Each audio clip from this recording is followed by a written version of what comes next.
ముందరికి వెళ్ళాలి. పెద్ద పులి బాగా స్పీడ్గా వచ్చేస్తుంది, మన మీదకి వచ్చేస్తుంది. మనం ఎలా తప్పించుకోవాలి?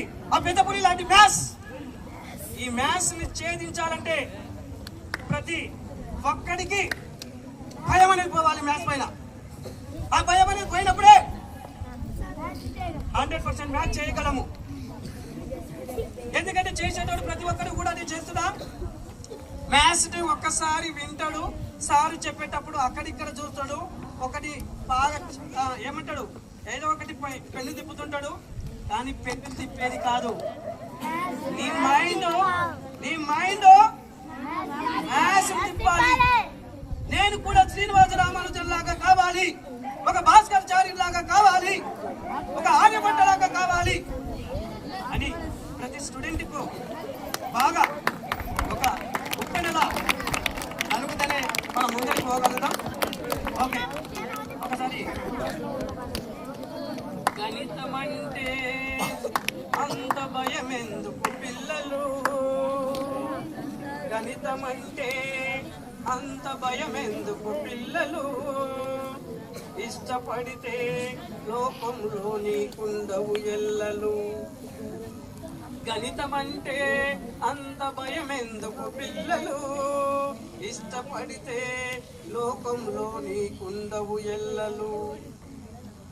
బతుకులోని చిక్కులను తొలగించును లెక్కలు, బతుకులోని చిక్కులను తొలగించును లెక్కలు, విజ్ఞాన గగనములో చేతి కందు చుక్కలు.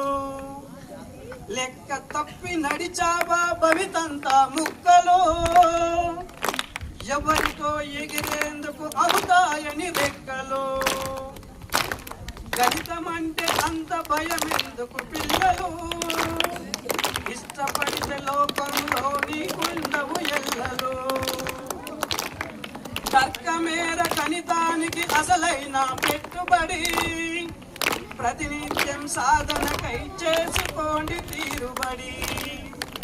అన్వయమే సాధించు సూత్రాలకు కట్టుబడి, ప్రేమతోటి పిలిచి చూడు వస్తాయని వెంటపడి. గణితం అంటే అంత భయం ఎందుకు పిల్లలు, ఇష్టపడితే లోకంలో నీకుండవు ఎల్లలు. కాలాని కొలతలను మనకందించిన ఘనత, భాగాలను పంచి ఇచ్చి సాధించెను సమత. ప్రతి విద్యార్థికి ఉండాలి లెక్కలపై మమత, ప్రతి విద్యార్థికి ఉండాలి లెక్కలపై మమత. ఏకాగ్రత బలమైతే మీరు సృష్టిస్తారు చరిత, ఏకాగ్రత బలమైతే మీరు సృష్టిస్తారు చరిత.